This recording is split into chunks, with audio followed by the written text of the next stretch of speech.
Queria convidar a que pudéssemos abrir hoje na segunda carta do apóstolo Pedro. Segunda carta do apóstolo Pedro, no capítulo 1.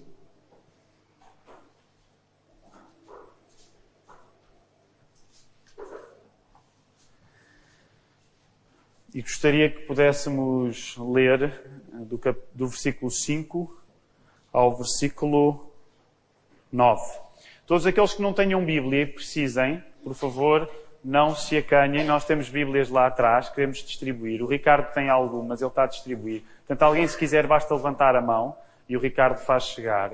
Se não tiverem Bíblias, podem ficar com essa. É a nossa oferta para vós. Mas queremos, de facto, que todos possamos ter a palavra de Deus diante de nós. Claro que podem dizer, agora com a tecnologia já usamos a projeção, eventualmente até podemos passar a projetar o texto bíblico, mas deixem-me só fazer uma nota em relação a isso. Qualquer tipo de projeção da Bíblia, não é pecado projetar a Bíblia na igreja, de maneira nenhuma, mas que nunca substitua a nossa relação doméstica com este livro, não é? Com este livro. É verdade que a verdade deste livro não fica presa ao papel onde ele está impresso. Mas, de facto, nós gostaríamos sempre de inspirar as pessoas, se não têm Bíblia, ficarem com uma, folhearem a sua Bíblia, conhecerem a sua Bíblia, terem uma experiência táctil com este livro que nós acreditamos que é a palavra de Deus. Vamos ficar em pé. Vamos ler a primeira carta de Pedro, capítulo 1, versículo 5, até ao verso 9. Diz assim a palavra do Senhor.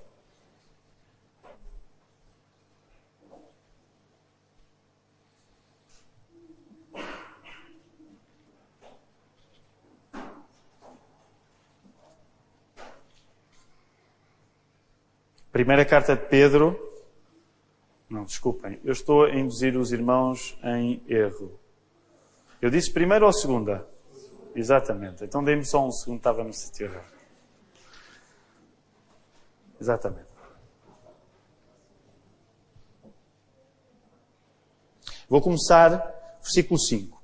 Por isso mesmo, vós, reunindo toda a vossa diligência, associai com a vossa fé a virtude. Com a virtude, o conhecimento. Com o conhecimento, o domínio próprio.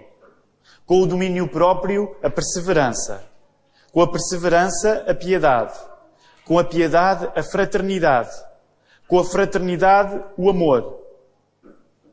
Porque estas coisas, existindo em vós, e em vós aumentando, fazem com que não sejais nem inativos, nem infrutuosos no pleno conhecimento de nosso Senhor Jesus Cristo. Pois aquele a quem estas coisas não estão presentes é cego, vendo só o que está perto, esquecido da purificação dos seus pecados de outrora. Podemos ficar sentados.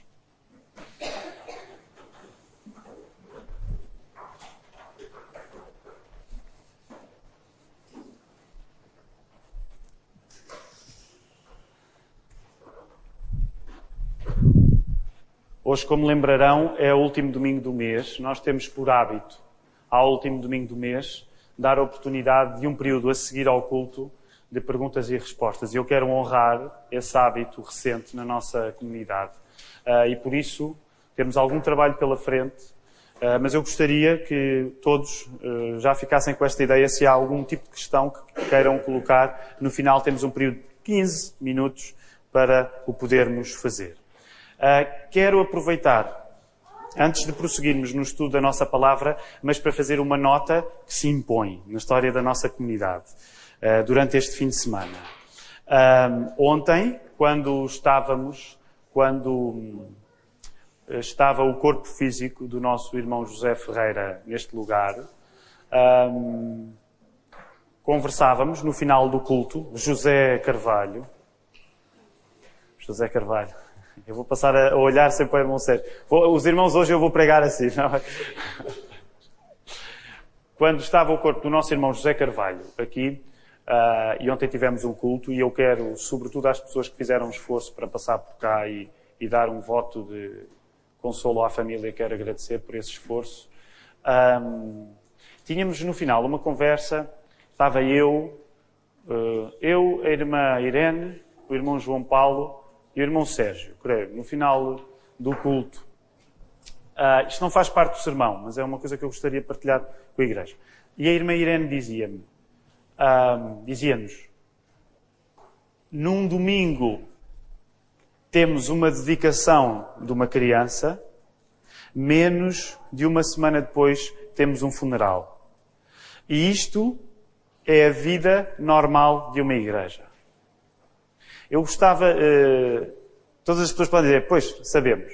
Mas deixem-me aproveitar a bênção que é estarmos numa comunidade onde eu creio, provavelmente a maioria é jovem, e deixem-me dizer, muito francamente, é para mim um grande orgulho, como pastor destas comunidades, eu encho o peito quando digo que a igreja é jovem.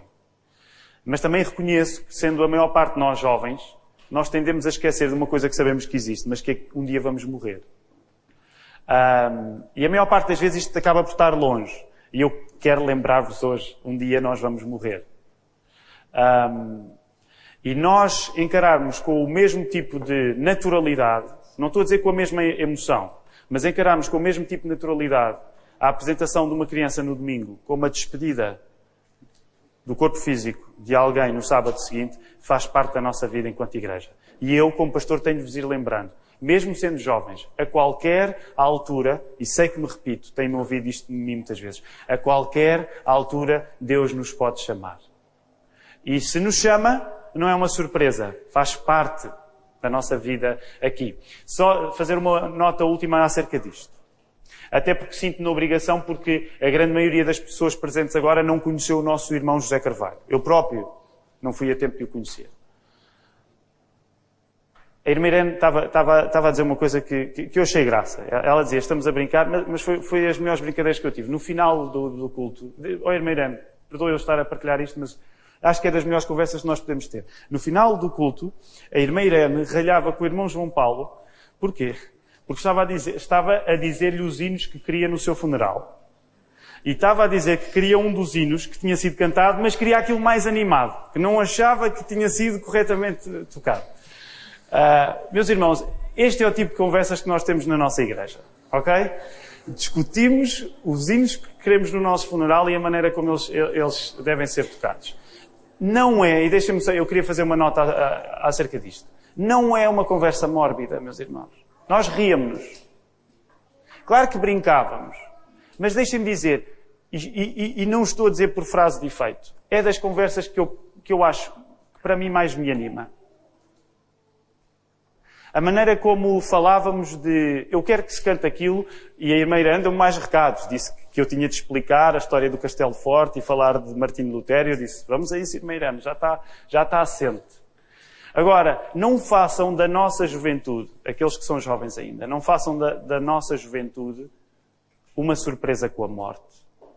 Porque os cristãos sabem que a vida e a morte estão nas mãos de Deus e pode chegar a qualquer altura. Por isso, enquanto nós tivermos a alegria e vitalidade, começarmos a pensar em coisas que nos podem parecer sinistras, como os hinos do nosso funeral, não é uma má conversa. Não é uma má conversa.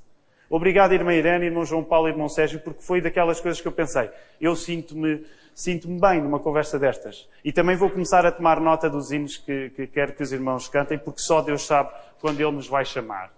Isto faz parte da nossa comunidade. Eu queria partilhar com os irmãos antes de irmos novamente para a palavra. Somos uma igreja em que recebe a vida e que recebe a morte. Em tudo damos graças a Deus. Já o fizemos às 10 da manhã, lá no funeral do irmão José Carvalho, no cemitério do Alto São João. Quero chamar-vos rapidamente para o texto e fazer uma grande corrida, porque temos algumas coisas para fazer e uma delas que nos levará algum tempo. Eu gostava de, antes de voltarmos ao texto, hoje promover uma interrupção. E uma interrupção, no contexto do sermão, que tem um efeito que se torna útil para o assunto contra o qual nós estamos a pregar. Nós estamos a pregar contra a preguiça. Não é? Sermões que são contra alguma coisa. 6 sermões contra a preguiça, hoje é o segundo. E esta interrupção será breve. E eu vou precisar da ajuda dos meus filhos, eu já os vou chamar para isso. Mas só ainda antes de os chamar, queria dar um contexto rápido, chamando a atenção para o vosso catecismo. Aliás, é um assunto tão sério que o Ricardo repetiu. Já reparaste, Ricardo, colocaste aqui e colocaste lá dentro, que era para ninguém se esquecer. Deixem-me dizer, há 1 ano e pouco, no dia 15 de outubro de 2012, nós reparámos que a Igreja Redeemer Presbyterian, em Manhattan, o nosso irmão Pedro Barroso já teve o privilégio de a visitar, que é pastoreada pelo pastor Timothy Keller, que é escritor, autor do Falsos Deuses, um livro que nós temos aconselhado a muitas pessoas. Esta igreja, a 15 de outubro do ano passado, apresentava um estudo da teologia, vulgarmente chamado catecismo, para ensinar a fé aos miúdos e aos graúdos. Eu, nessa altura, trocámos uns e-mails e eu chamei a atenção de alguns dos homens da igreja, aqueles que, de alguma maneira, estão mais envolvidos em oração, e chamei-lhes a atenção de que isto estava a acontecer. E o Miguel respondeu, agora são palavras do Miguel, isto é material de primeira, diz o Miguel. Acho que seria ótimo fazermos esta caminhada enquanto igreja. O Filipe respondeu a este e-mail, excelente! Seria demais colocar também no boletim semanal as respectivas pergunta e resposta? E assim nós decidimos fazer, desde há 1 ano. Nós, quando ainda estávamos em São Domingos de Benfica, reunidos em Benfica naquela altura, e quando viemos juntarmos aos irmãos na Lapa, continuámos o nosso boletim e aí estão as perguntas e respostas todos os dias. Este programa, este Catecismo New City, é também aconselhado por uma organização onde nós fomos buscar a nossa declaração de fé, que é a Gospel Coalition. Agora, como chegou ao fim, eu gostava de demonstrar do que é que isto pode significar numa família que agarrou este desafio de estudar e decorar o catecismo. E agora eu vou chamar a minha família. Isto pode não correr bem. Lá em casa não corre bem, às vezes. Portanto, eu tenho de dizer já isto. A Ruth tem estado muito preocupada durante a semana. E nem sempre a Ruth tem a fé do seu marido, não é? E eu disse algumas vezes, tens de confiar em mim, tens de confiar em mim. E pronto, e eu tenho de confiar em Deus. Mas então eu gostava só para dar, não vamos fazer a leitura do catecismo todo, porque isso seria algum tempo, mas só para os irmãos terem uma ideia do que é que na prática significa isto que nós colocamos no papel. Eu chamava rapidamente as minhas crianças e dou-lhes um microfone para a mão e eu vou precisar da ajuda delas. Tem de ser breve, ok? Tem de ser breve, só para demonstrarem o que é que na prática pode significar. Pronto, os irmãos vão ignorar todas as coisas que pareçam menos ortodoxas de acontecer, ok? Venham cá. Anda cá, vem ao colo do papá. Anda ao colo do papá. Anda. Pronto. O Caleb é o menos catequizável deles todos, como podem ver. Pronto, segurem aqui o microfone, força. Vá. E vamos só brevemente, não vamos dizer, são 52 perguntas e respostas. Estas crianças decoraram-nas todas, ok? Mas vamos só tentar mostrar na prática o que é que isto significa. Vá, vamos ganhar ritmo. Vamos andando, o papai já viu. Qual é a nossa única esperança na vida e na morte? Que nós não somos nossos, mas pertencemos, corpo e alma, na vida e na morte, a Deus e ao nosso Salvador Jesus Cristo. O que é Deus? Deus é o Criador e o sustentador de todas as pessoas e todas as coisas. Quantas pessoas há em Deus? Há 3 pessoas no Deus único e vivo. O Pai, o Filho e o Espírito Santo. Como e porquê que Deus nos criou? Deus criou-nos macho e fêmea à sua imagem para glorificá-lo. O que mais criou Deus? Deus criou todas as coisas e toda a sua criação era muito boa. Como podemos glorificar a Deus? Amando e obedecendo aos seus mandamentos e leis. O que é que a lei de Deus requer? Que amemos Deus de todo o nosso coração, alma, mente e forças. E que amemos o nosso próximo como a nós mesmos. Qual é a lei de Deus declarada nos 10 mandamentos? Não terás outros deuses diante de mim, não farás imagens de semelhança, não invocarás o nome de Deus em vão, lembra o dia de sábado para o santificar, honra a teu pai e a tua mãe, não matarás, não adulterarás, não furtarás, não cobiçarás. O que é que Deus requer no primeiro, segundo e terceiro mandamentos? Primeiro, conheçamos Deus como o único Deus. Segundo, que evitemos toda a idolatria. Terceiro, que tratemos o nome de Deus com temor e reverência. O que é que Deus quer no quarto e quinto mandamentos? Quarto, no dia de sábado gastemos tempo por favor a Deus. Quinto, que amemos e honremos o nosso pai e a nossa mãe. O que é que Deus quer no sexto, sétimo e oitavo mandamentos? Sexto, que não magoemos, odiemos o nosso próximo. Sétimo, que vivamos seguro e fielmente.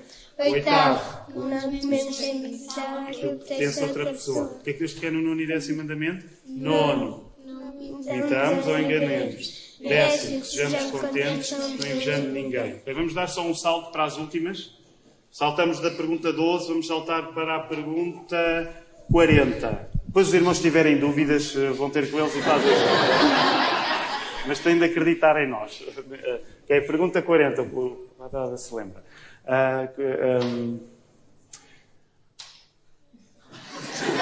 Calma, estou lá. É da oração. É da oração. Com que tive. Não.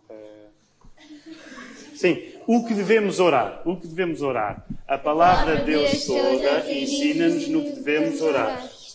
Dirige-nos no que devemos orar. Qual é a oração do Senhor? Pai nosso que estás no céu, santificado seja o teu nome, venha o teu reino, seja feita a tua vontade, assim na terra como no céu. O pão nosso de cada dia dá-nos hoje e perdoa as nossas dívidas, como nós perdoamos aos nossos devedores. Não nos deixes cair em tentação, mas livra-nos do mal. É o reino, o poder e a glória, para sempre. Amém. 42. Com que atitude... Não. Como é que a palavra de Deus deve ser lida ou ouvida? Com diligência, preparação e oração, para que a possamos aceitar com fé e praticá-la nas nossas vidas. Quais são as ordenanças? O batismo e a ceia do Senhor. O que é o batismo? O batismo é a lavagem com água em nome do Pai, do Filho e do Espírito Santo. O batismo é a lavagem do próprio pecado? Não. Apenas o sangue de Cristo pode limpar-nos do pecado. O que é a ceia do Senhor? Cristo ordenou os cristãos a comer o pão e beber do cálice em grata memória dele. A ceia do Senhor adiciona alguma coisa ao trabalho expiatório de Cristo? Não. Cristo morreu de uma vez por todas. E para a última, pergunta número 52, está bem? Que é, que esperança é que a ascensão do Senhor reserva para nós? 52, pergunta 52. E esta é a última, é aquela que está mais fresca, mais...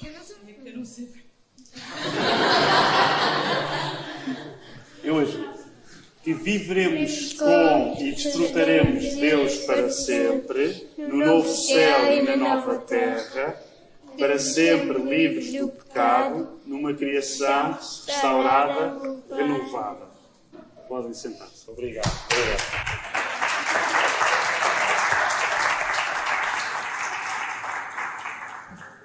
A minha mulher levou a melhor, porque a minha ideia era fazer tudo. Tudo. Queria 52. Mas pronto. Meus irmãos, só aqui uma nota acerca disto. Porque é que fazemos esta coisa? Aliás, humanamente todos nós podemos decorar coisas em que não acreditamos, não é? Todos nós temos a capacidade de colocar na nossa cabeça coisas que podem estar desligadas do nosso coração. E eu diria que hoje a temperatura cultural do nosso tempo, eu tenho a noção disso. Alguém que venha de fora pode até achar isto uma grande lavagem cerebral. O Caleb, que não se manifestou muito, mas até ele sabe as determinações. E uma pessoa que veja de fora, eventualmente, infelizmente, até pessoas que vejam de dentro, podem achar que este é um exercício de grande violência. Deixem-me dizer apenas uma coisa acerca disso. Ter a pretensão de não ensinar nenhuma convicção aos filhos e mantê-los numa suposta tábua rasa é também um credo religioso. E que, na minha opinião, pode ser tão intelectualmente desonesto quanto preguiçoso. Com isto quero dizer, quando falamos nos valores que os pais passam aos filhos, não há neutralidade possível. Quer eles estejam a indicar os seus filhos para decorarem coisas, como nós fazemos, quer estejam a dar-lhes toda a paz de espírito para eles não decorarem coisa nenhuma. Se nós julgarmos que não educando os nossos filhos a decorarem coisas, estamos a proteger-lhes a liberdade, nós vamos ficar desiludidos com o modo como eles vão oferecer essa liberdade a outras coisas. Há aquelas que nós lhes ensinamos sem lhes ensinar nada, e há outras que nós nunca lhes ensinamos, mas que eles vão aprender. Essa foi a minha própria experiência pessoal. Eu decorei alguns versículos, aliás, apenas para dizer, antes de começarmos a decorar o catecismo, que não é a Bíblia, temos incentivado as nossas crianças a decorarem versos. Eles também podiam dizer alguma das coisas que sabem. A minha experiência não é, e eu tenho a noção disso, permitam-me fazer este ponto na mensagem, eu não fui ensinado, apesar dos meus pais serem crentes e bons crentes, eu não fui ensinado àquilo que estou a ensinar aos meus filhos.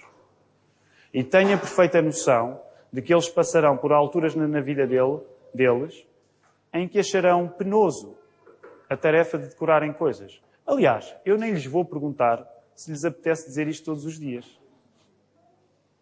Porque, naturalmente, sei que provavelmente não lhes apetece. Muitos anos depois, e a minha experiência, e eu que não memorizei muitas coisas, reconheço que oferecer no nosso cérebro espaço para uma compreensão sistemática da doutrina é transformador. Porque quando nós decoramos estas coisas, acreditem que quando vamos lidar com estas coisas no dia a dia, a nossa cabeça vai estar treinada acerca das certezas sobre as quais a Bíblia fala. A minha oração, só para terminar este ponto do catecismo, enquanto pastor desta igreja, é que aquilo que neste caso foi demonstrado pela família do pastor, e deixem-me fazer aqui uma outra nota. Eu não tenho muita experiência em ser da família do pastor. Eu sou neto de um pastor, mas não fui filho de um pastor. E sei, e temos alguns filhos de pastor, não é fácil ser filho de pastor. Eu quero dizer isso com muita franqueza. Eu tenho a noção de que os meus filhos recebem uma exigência que provavelmente os vossos não recebem. E preocupo-me, porque tenho a noção do que pode acontecer nas vidas dos filhos dos pastores, se muitas vezes são exigidos e não dão passos em relação à fé. Mas deixem-me dizer, queridos irmãos, a tarefa dos pais é transmitir-lhes a verdade. Orar pelos filhos, educar os filhos na palavra. Orando e pedindo a Deus a capacidade de que nunca a fé esteja a ser transmitida mais por regras do que por aquilo que é a sua verdade impressa no coração. Mas isso não nos faz deixar de acreditarmos que vale a pena investirmos nas nossas crianças. Os filhos do pastor, eles não são especiais. Eles passam por experiências diferentes. Os irmãos têm questões acerca disto, vão falar com a irmã Irene, vão falar com o irmão João Paulo, vão falar com a irmã Fernanda. Se alguém quiser ouvir o testemunho da irmã Fernanda, ele está captado, está em forma escrita. Ouçam da boca de alguém que foi filho de pastor o quão difícil pode ser. O André também é filho de pastor. Há outras pessoas no nosso meio que são filhos de pastor e que sei que passaram por dificuldades. Orem pelos meus filhos. E oremos por todos os nossos filhos, independentemente daqueles que são filhos do pastor. Posto isto, e só para terminar, vou dar a oportunidade ao Filipe para fazer a mesma coisa, para vir dizer o catecismo.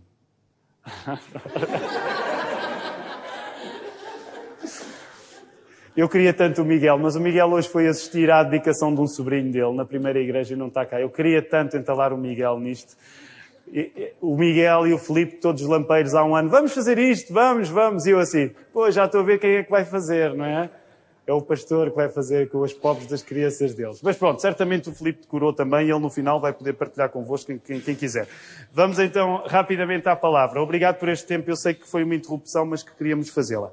A semana passada, quando falámos acerca da preguiça, vimos-la no livro de Provérbios, sobretudo como preguiça, oposto da sabedoria. Preguiça, o oposto da inteligência. Nós tentámos aplicar algumas verdades que lemos em Provérbios na semana passada, em capítulo 24, versos 30 a 34, nos seguintes 3 pontos. E vou só rapidamente relembrar os 3 pontos finais da semana passada. A preguiça não é um pormenor do teu feitio, é um problema da tua fé. Segundo ponto, a tua preguiça não é um problema teu. É um problema de todas as pessoas à tua volta.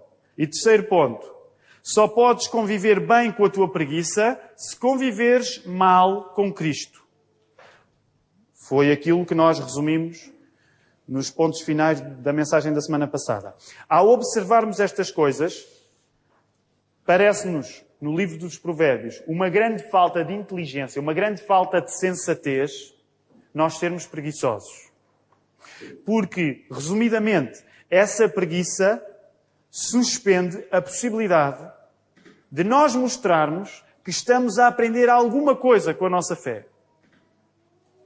Ou seja, ser preguiçoso é, aos olhos da fé, e do livro de Provérbios em particular, e vou voltar a usar uma palavra que é pesada que eu usei semana passada, mas que a Bíblia usa, é ser preguiçoso no livro de Provérbios é uma grande estupidez. Não é uma questão, no livro de Provérbios, é uma questão de voluntária até.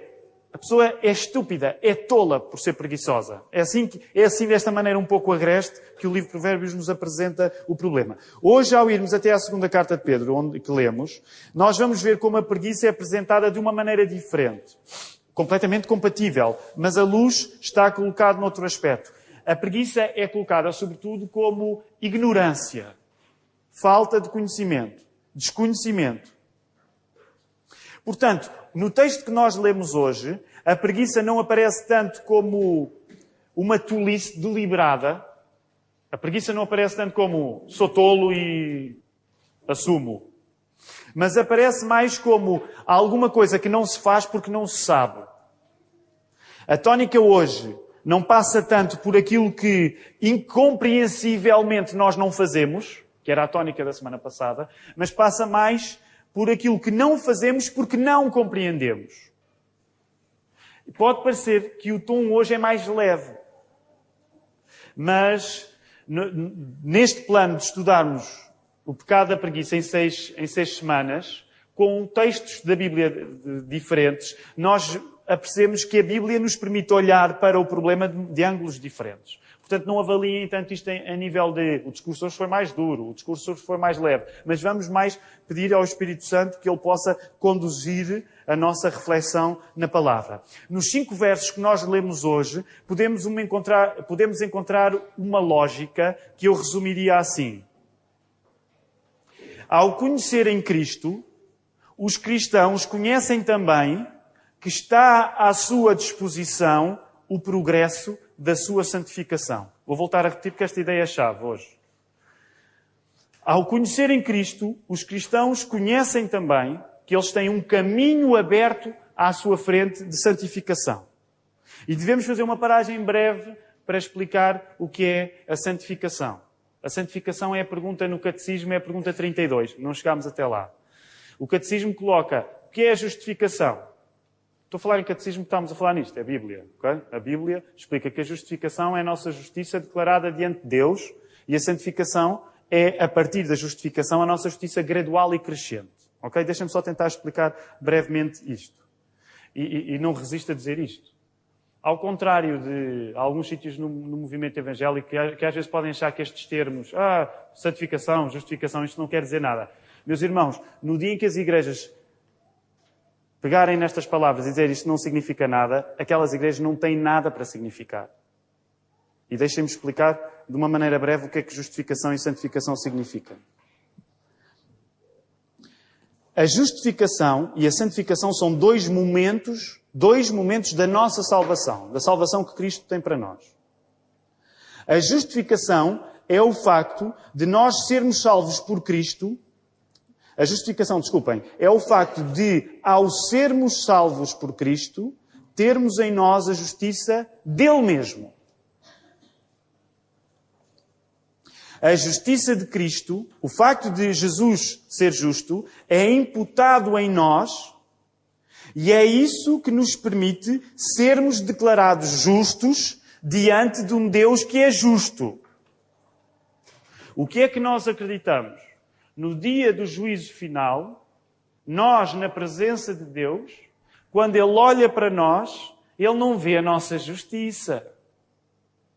Este escapa, este ia à igreja, este era membro, este era dizimista fiel, este pode entrar no céu. Meus irmãos, o homem mais perfeito não teria como ser recebido no céu. Porque a justiça de Deus é tal que Ele não tem como conviver com o pecado. Ele odeia o pecado. É assim que a Bíblia explica. Deus odeia o pecado. O que é que pode permitir que pessoas como nós, que são imperfeitas, que pecam, possam estar na presença de Deus? É o facto de Deus nos julgar e quando olhar para nós, Ele não vai ver a nossa justiça, nem a nossa injustiça. Ele vai ver em nós a própria justiça do Seu Filho. Isto é justiça imputada. A justiça do Filho de Jesus está colocada em nós. Somos justificados. Passamos a ser justos diante de Deus, não por nada que tenhamos feito, mas porque a justiça de Cristo está em nós. Isto na história é aquilo que deu um grande sururu. Sururu é uma má expressão para falar na Reforma Protestante. Mas foi isto que os reformadores tiveram a dizer. Nós salvamos-nos pela fé por Cristo. Só dar-vos exemplo. E Lutero era um frade, era um monge. Não tinha cabelo naquela parte. Era um religioso. Não sei qual é agora, se era frade, se monge é melhor. Ele era dominicano, creio eu. Dominicano, creio que sim. Não tenho certeza, não quero pôr os pés pelas mãos nisto. Não, era agostiniano, assim é que é. E Lutero, só para perceberem, Lutero passava a vida angustiado a fazer penitências, porque a Igreja Católica Romana pedia isso, penitências pelos seus pecados. Ora, uma das coisas que mais angustiava Lutero é que ele constantemente se apercebia que tinha mais e mais pecados. E ele pensava, isto é uma tradução livre da minha parte, eu não vou ter tempo de vida útil para me arrepender de todos os meus pecados. Quando ele se apercebeu, e a ler a carta de Romanos em particular, que ele não precisava de se penitenciar, porque mesmo que ele se penitenciasse, ele não tinha como redimir-se dos seus pecados, mas que era Jesus que tratava disso. Percebem? Foi a transformação da vida dele. Ele disse, eu não preciso de me salvar a mim próprio penitenciando-me pelos meus pecados. É a justiça de Cristo que está em mim. Isto é justificação. Ora, avançando para a santificação. A santificação é o avanço dessa justiça que nós já temos em Cristo. É o avanço dessa justiça em nós, enquanto estamos na vida deste lado da ressurreição. Por isso a santificação é gradual e crescente, porque ainda nos debatemos com o pecado neste lugar e neste tempo. E eu espero que todos consigam identificar com isto. Que ainda se debatem com o pecado. Agora, o facto de se debaterem com o pecado não é um sinal que não são santos. O facto de se debaterem com o pecado, sendo nós salvos, é um sinal que somos santos e que estamos a ser progressivamente santificados pelo próprio Espírito Santo. A santificação é o Espírito Santo que está em nós desde o momento em que fomos salvos, a transformar-nos progressivamente na nova criatura que a justiça de Jesus que está em nós já nos permite ser. É um processo necessário de nós conhecermos Cristo. Por isso, quando conhecemos Cristo, conhecemos também a santificação, que a salvação que temos nele nos garante. Para terminar este aspecto da santidade. A santidade não é uma opção para os cristãos. Sermos santos é a garantia que nós somos cristãos. Percebe esta ideia? Um cristão não pode dizer, eu não sou santo. Se ele diz que não é santo, ele está a dizer que, no fundo, o Espírito Santo não está nele. Isto agora não tem a ver com... Ontem houve ali não tem a ver com o que a irmã Irene ontem disse, que a irmã Irene disse popularmente, usando a expressão popular de não ser santo. Nós temos sempre de explicar. Geralmente, as pessoas, quando dizem, ele não é santo, o que é que elas querem dizer? Quer dizer que lhe conhecem erros, que lhe conhecem pecados. E nesse aspecto nós temos de explicar, enquanto cristãos, que de facto nós não somos perfeitos, nós pecamos. Agora, depois temos teologicamente de ser claros e explicar que somos santos. Porque a santidade é uma qualidade do Espírito Santo que está em nós. Portanto, não depende daquilo que nós fazemos. Depende do facto de nós já sermos propriedade do Espírito Santo, sermos propriedade de Deus. É nesse sentido. Todos os cristãos são santos. Percebem? É por isso que nós abrimos e folheamos as páginas da Bíblia e, por exemplo, nas epístolas, Paulo diz logo aos santos. Vejam bem, Paulo diz aos santos de Corinto, que se portavam muito mal. E ele não está a dizer aquilo como, vou dizer aqui uma coisa simpática para eles me ouvirem a seguir. Não, ele está a dizer, há os santos em Corinto. Porque o Espírito Santo está lá, logo o traço distintivo da personalidade deles é que eles são santos, porque eles são propriedade do Espírito Santo. Rapidamente vamos avançar. O apóstolo Pedro estabelece neste texto como é que a santificação, como é que este processo, o Espírito Santo está em nós, na nossa vida, como é que ele acontece. E o apóstolo Pedro explica num caminho de 7 passos distintos em 8 características. 7 passos em 8 características. Vejam lá, isto está aqui no vosso boletim, depois podem explorar. Agora nós estamos a usar mais espaço do boletim para reflexão, durante a semana poderem voltar lá, voltarem a passar nestas coisas. O primeiro passo. À fé acrescenta-se a virtude. Em algumas traduções está bom procedimento. Segundo passo. À virtude acrescenta-se o conhecimento, ou ciência, em algumas traduções. Terceiro passo. Ao conhecimento acrescenta-se a temperança. O que é a temperança? Algumas traduções dizem domínio próprio. À temperança, quarto passo, acrescenta-se a paciência. Noutras traduções está a perseverança. Quinto passo, à paciência acrescenta-se a piedade. Em algumas traduções está apego a Deus. Sexto passo, à piedade acrescenta-se a fraternidade. Em algumas traduções está a dedicação fraterna. E sétimo e último passo, à fraternidade acrescenta-se o amor. Em algumas traduções está a caridade. Os antigos adoravam fazer listas. Listas de vícios e listas de virtudes. Nesta lista de 8 virtudes, nós temos, meus irmãos, e não temos tempo para fazer isto hoje de manhã, mas nós temos tanto material para um exame de consciência. Com estas 8 qualidades, 7 passos, nestas 8 qualidades, nós temos tanto material para fazermos um exame a nós próprios. Temos tanta oportunidade para refletir acerca de uma série de qualidades com as quais nós não devemos lidar em jeito de as compararmos com a nossa personalidade. Eu explico. O objetivo do texto é dizer que estas qualidades, estas 8 qualidades, pertencem ao que o Espírito Santo quer fazer com todos os cristãos. Todos.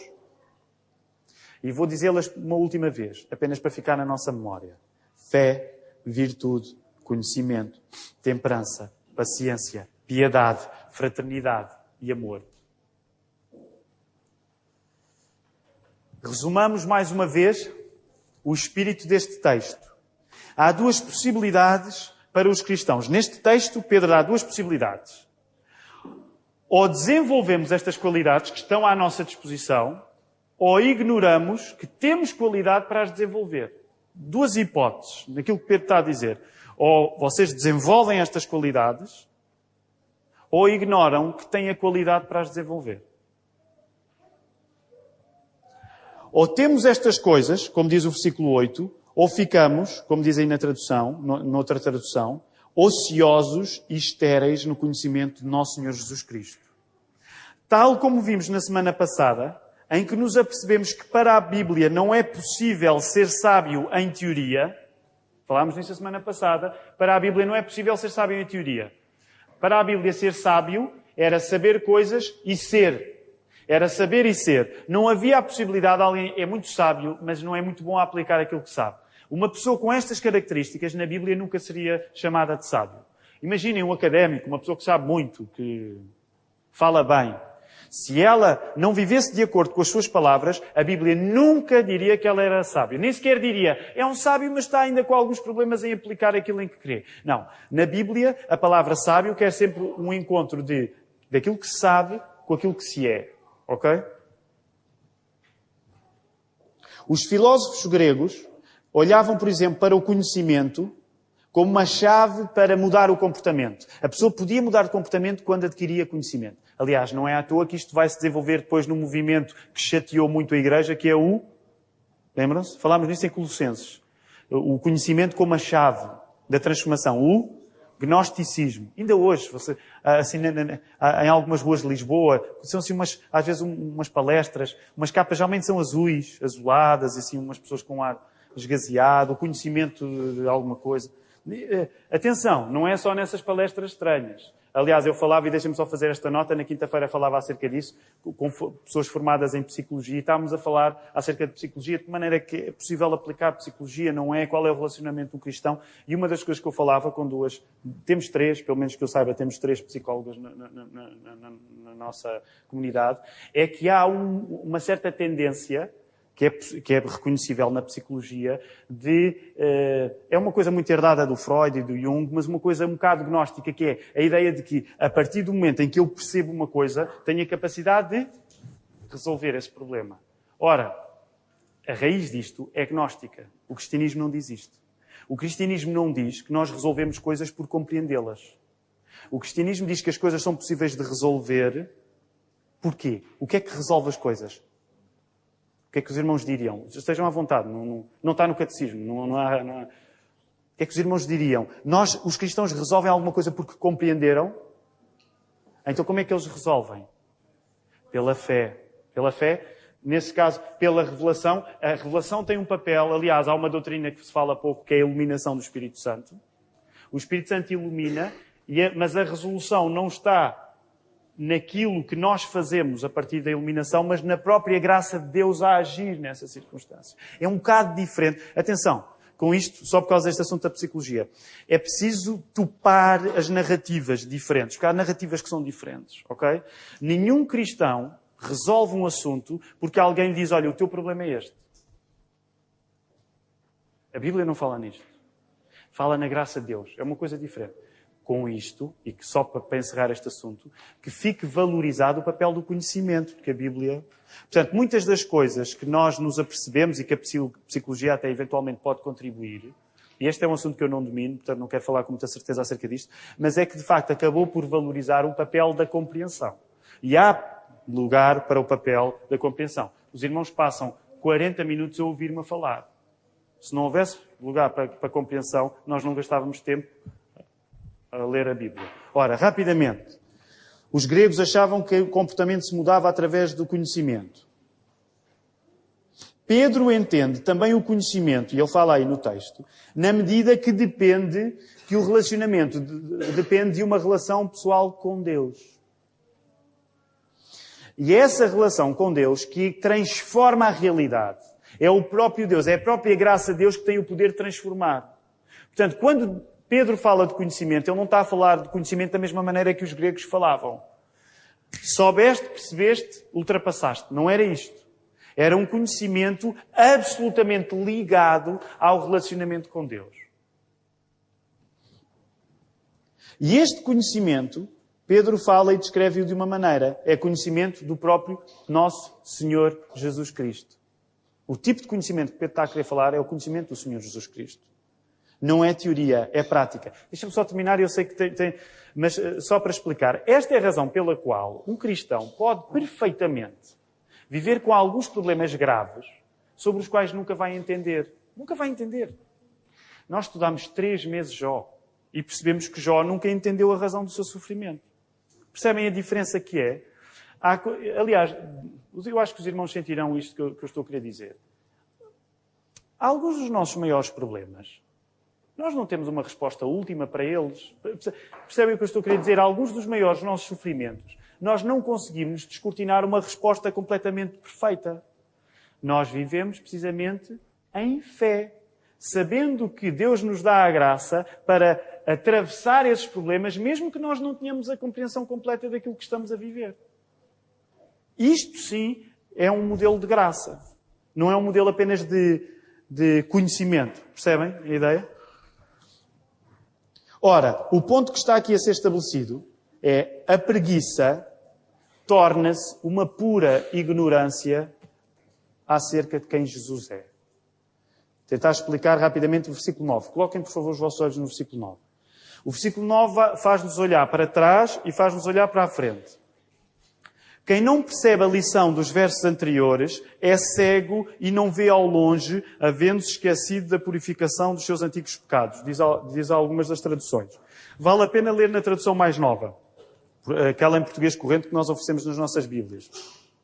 Diz assim: Quem não tem estas virtudes, a tal lista das 8 virtudes, é um cego que anda às apalpadelas e se esqueceu de que lhe foram perdoados os seus pecados de outrora.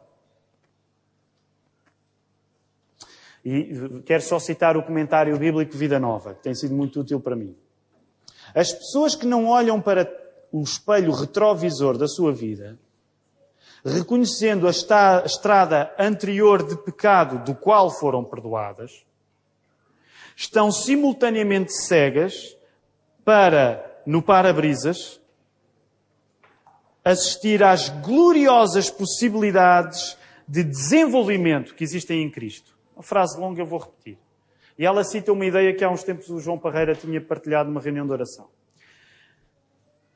O que é que isto quer dizer? As pessoas que não olham para trás na sua vida e não se apercebem dos pecados que já lhes foram perdoados, não conseguem olhar para a frente e perceber que elas têm essa mesma possibilidade em relação aos pecados no qual elas passam agora. Isto resume-se um bocado num clichê que é muito dito, mas que acaba por ser justo aqui referi-lo, que é, se nós não temos uma noção do que nos aconteceu no passado, nós não temos uma noção do que nos pode acontecer no futuro. E deixem-me, uma nota à parte hoje, não me quero desviar demais, mas deixem-me dizer, esta é uma razão tão problemática para todas as pessoas que reclamam ter uma experiência cristã, mas que na prática nunca se arrependeram dos pecados. Isso é uma disfunção. É impossível. É impossível alguém dizer, eu sou cristão, e nunca ter tido uma experiência genuína de arrependimento. Percebem? Porque uma pessoa que diz que é cristã e olha no espelho retrovisor e não vê pecados perdoados, ela não tem futuro. Porque ela não tem nenhuma garantia que os pecados do futuro podem ser perdoados também. Portanto, reparem, mesmo no que diz respeito à questão evangelística, e com muito boa vontade que às vezes pode haver na oração do pecador, de rapidamente chamar as pessoas para tomarem uma decisão. Se o ponto que é incontornável na Bíblia, que é o arrependimento dos pecados, é ignorado, nós estamos a convencer a pessoa de uma coisa que ela não é. Percebem a ideia? Eu sei que estou a simplificar muito, mas se nós dizemos que gostava de fazer uma oração de aceitar o Senhor Jesus como seu Salvador, e se nisso, eu não estou a dizer que essa oração é necessariamente má, eu fila também, com 6 anos de idade. Mas se nós apresentamos esta oração sem haver uma clara noção que é preciso o arrependimento, a pessoa diz, isto não me parece mal. Eu até simpatizo com a figura de Jesus, gostava de tomar essa decisão. Se essa pessoa salta sem ter uma convicção dos pecados que foram perdoados, a morte de Cristo na cruz é apenas uma decoração, que nem ela percebe bem porquê. Porque não se apercebe que Cristo teve de morrer por uma coisa que ela nem sequer está a lembrar, que é ela pecadora. E está condenada ao inferno se Cristo não a salvar. Portanto, todo o tipo de experiências, quando nós chamamos as pessoas para a fé e não falamos nos pecados, no arrependimento dos pecados, que é a pregação apostólica, nós não estamos a pregar o cristianismo. Estamos a falar de outra coisa qualquer. E a ironia, reparem bem, eu acho que às vezes nós não queremos ter esta conversa porque achamos, esta coisa de falar dos pecados, esta coisa de falar do inferno. Meus irmãos, eu já nem estou a falar por uma questão de fidelidade à palavra, que isso era simples. Mas se nós não falarmos do arrependimento e não falarmos na condenação eterna da alma das pessoas, nós estamos a lançá-las para uma vida de desespero em relação aos seus pecados futuros. Porque se elas não souberem que a morte de Cristo teve o poder de as salvar no passado, elas vão passar pelas crises do futuro sem ter qualquer tipo de esperança que possam ser perdoadas. Percebem a ideia? Por isso é que nós não podemos ser cristãos com uma ideia vaga dos nossos pecados. Se eu sou um cristão que fala muito acerca de ser cristão, mas que lembra muito pouco acerca dos meus pecados, a ironia é que eu não tenho esperança nenhuma para os pecados que eu vou praticar no futuro. Porque eu ainda não experimentei o perdão de Deus. Agora, eu não quero insistir muito. Há um mês e tal eu ouvi o pastor Paul Washer, e o Paul Washer é de facto assim, um bocado como se costuma dizer, hardcore, um bocado radical. E boa parte da mensagem dela às vezes parece dizer, vocês não são crentes, e eu não quero necessariamente... Acho que o pastor Paul Washer está a fazer aquilo bem e não quero necessariamente imitá-lo. Mas deixem-me dizer, isto é uma coisa que tem de ser pregada. Nós não temos como pregar o Evangelho sem pregar o arrependimento de pecados. E eu tenho de dizer isto, há uma grande probabilidade. Atenção, não quero assustar ninguém, até porque não tenho nenhum dom especial para isso. Mas há uma grande probabilidade de passarem muitas pessoas pelas igrejas, por esta manhã, que esteja convencida de uma coisa que não é, que é cristã. Agora, não sou eu como homem que sei distinguir um cristão verdadeiro de um não. Apenas Deus sabe fazer isso. Mas a Bíblia dá-nos subsídios para nós sabermos. Nomeadamente, os frutos. A santificação. Se não há santificação a acontecer, a Bíblia está a querer nos dizer alguma coisa acerca disso. Para terminar. Se na semana passada sublinhámos o caráter da preguiça e ir contra Cristo, por ser impossível amar Jesus e não praticar o que Ele manda, em João 14, semana passada lemos sobre isto. Jesus disse continuamente, se vocês me amam, vocês fazem aquilo que eu vos mando. Logo, apercebemos-nos de que não é compatível uma pessoa dizer que ama a Cristo e não fazer aquilo que Ele diz. E lá estou eu a cair para alguns simplismos, mas eu tenho de dizer isso porque é a palavra que me manda dizer isso. Se nós dizemos que amamos a Cristo e não fazemos aquilo que Ele manda, nós não somos cristãos. Porque Ele está a fazer depender o amor que nós temos por Ele do facto de nós obedecermos. Atenção, não é a nossa força que nos faz obedecer, é o Espírito Santo. Mas se alguém diz, eu amo a Cristo, mas não faz o que Ele manda, segundo João 14, e segundo a carta de João mais tarde, é apenas um mentiroso. Esta semana nós não vamos por aí, mas vamos sublinhar o caráter da preguiça e ir contra o Espírito Santo. Não tanto ir contra Cristo, mas contra o Espírito Santo em particular. O cristão que é ocioso e estéril no conhecimento de Nosso Senhor Jesus Cristo, como diz o texto, tem pouca fé, virtude, conhecimento, temperança, paciência, piedade, fraternidade e amor para mostrar. Um cristão preguiçoso mostra que não tira rendimento do Espírito Santo. Porque o ócio, a esterilidade, como aparecem no texto, são garantias da ausência destas qualidades que o Espírito Santo quer provocar nas nossas vidas. Uma comunidade que é formada pelo trabalho do Espírito Santo, como é que se chama esta comunidade que é formada pelo trabalho do Espírito Santo? É a Igreja. Não me pestanejem dizer isto. Igreja. Uma comunidade que é formada pelo trabalho do Espírito Santo tem necessariamente de confrontar a preguiça, porque a preguiça é uma recusa de deixar o Espírito Santo trabalhar. Deixa-me voltar a repetir esta ideia.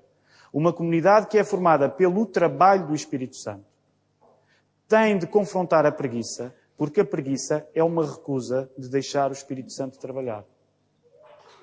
Tendo dito isto, vale a pena repetir que combater a preguiça não é a maneira que agora nós arranjamos para encontrar um grande culpado de todos os males que acontecem entre nós. Na quinta-feira foi muito interessante. Foi mesmo interessante. Foi um momento especial. Algumas pessoas partilhavam, eu nunca tinha visto isto assim. Nunca tinha visto. E isto diz muito acerca de quem eu sou. E eu não quero dar a ideia que depois do grande S de sofrimento com Jó, agora é o grande P de preguiça e que de repente resolve tudo, não é? Primeiro era tudo acerca de sofrimento, agora é tudo acerca da preguiça. Nós devemos ser cuidadosos. Nem todos os pecados desta igreja são pecados de preguiça. Era bom, era muito bom. Não era bom, mas percebe o que é que eu quero dizer. Nós não queremos dar soluções simplistas e agora tudo se explica pela questão da preguiça, ok? O nosso objetivo não é esse. Até sabem porquê? Há uma maneira de fazer o contrário da preguiça que também é fugir do trabalho do Espírito Santo, que é ser muito ativista. Fazer tudo para nos certificarmos que não estamos disponíveis para que o Espírito Santo possa fazer alguma coisa. E este padrão na vida das igrejas também existe. Nós podemos ter igrejas amolecidas, mas também podemos ter igrejas que fazem e parecem que querem fazer o quanto mais para não terem um segundo para poder ouvir o que o Espírito Santo lhes está a dizer. Eu estou a caricaturar um pouco a coisa, mas os irmãos conseguem compreender o que é que eu quero dizer isto. E o ativismo nesse sentido pode ser uma maneira de ir contra o Espírito Santo, tentando nós provar a Deus o que podemos fazer por Ele e não o oposto. Combater a preguiça é querer fazer as pazes com a tarefa da Igreja, que é ser progressivamente santificada. Por último, quando nós somos preguiçosos, nós rasgamos, lançamos fora as ambições que o Espírito Santo tem para nós. Meus irmãos, eu agora não vou explorar, até depois esta questão às vezes pode-se colocar, ok, mas então, sendo que o Espírito Santo faz um trabalho, tem uma vontade, como é que isso se articula na nossa? Esse é um assunto para sempre, pelo menos até a eternidade, lá perceberemos. Eu agora não vou explorar tanto esse sentido, mas eu queria dizer isto. Quando nós somos preguiçosos, nós rejeitamos ambições que o Espírito Santo tem para nós.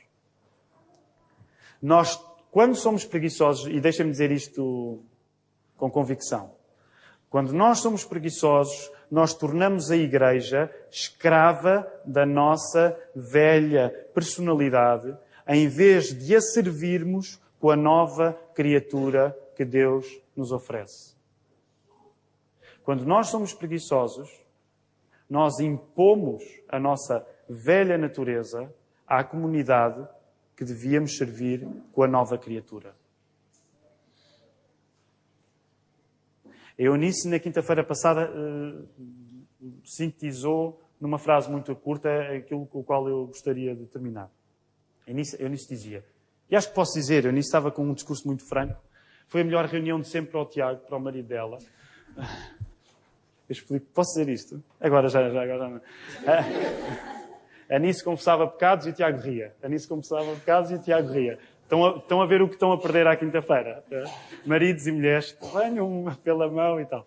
É um grande trabalho de santificação à quinta-feira. Então, mas a Eunice estava a falar também nas suas lutas com o problema. E ela disse uma coisa que eu gostava de partilhar com os irmãos. Porque às vezes algumas das coisas mais significativas não são necessariamente ditas sequer no sermão. Às vezes há coisas que são ditas depois que são preciosas de se partilhar. Ora, a Eunice disse que se tinha percebido que a preguiça, na prática, ao contrário daquilo que a Bíblia pede, que nos pede que nós partilhemos os nossos, lembram-se? Partilhemos os nossos fardos, a preguiça aumenta o fardo das pessoas que estão ao nosso lado. Percebem? É uma simplificação perfeita. A preguiça faz o oposto daquilo que a Bíblia nos chama a fazer, que é que nós devemos partilhar os nossos fardos. Ora, a preguiça aumenta peso no fardo da pessoa que está ao meu lado. Por irónico que pareça, a preguiça torna-se um trabalho pesado. A liberdade para o trabalho do Espírito Santo é aquilo que realmente nos alivia. Nós estarmos livres, nós estarmos desimpedidos da preguiça para trabalhar com a matéria que o Espírito Santo, através da santificação, nos dá, isso sim é um alívio. Isso sim é um alívio. Que o Senhor nos ajude. Que o Senhor nos ajude. Que o Senhor nos ajude. Que o Senhor nos ajude. Que o Senhor nos ajude. Que o Senhor nos ajude. Que o Senhor nos ajude.